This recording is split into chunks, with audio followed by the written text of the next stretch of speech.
మనం కిందకి దిగుతున్నామే, పైకి ఎక్కేమో మళ్ళీ కింద లోయర్దే బాగా నువ్వు చెప్పిన దగ్గర అక్కడి నుంచి మొదలు పెట్టాము, కొండపైకి తీసుకొచ్చింది. అవును, ఇప్పుడు మళ్ళీ కిందకి తీసుకెళ్ళి అంటే కొండ ఎక్కి కొండ దిగితే ఓన్లీ అది వచ్చేస్తుంది అనమాట అని.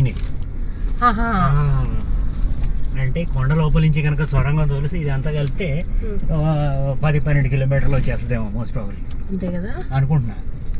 ఓన్ ఒక 20 కిలోమీటర్లు వేసుకో. నాకు ఈ అరటి చెట్టులు చూస్తుంటే అరటి వనం ఇవన్నీ మొత్తం ఒక లారీలో కొట్టుకెళ్ళి వేసి అందరికి అరిటాకుల్లో భోజనం పెట్టాలనిపిస్తుంది. ఇది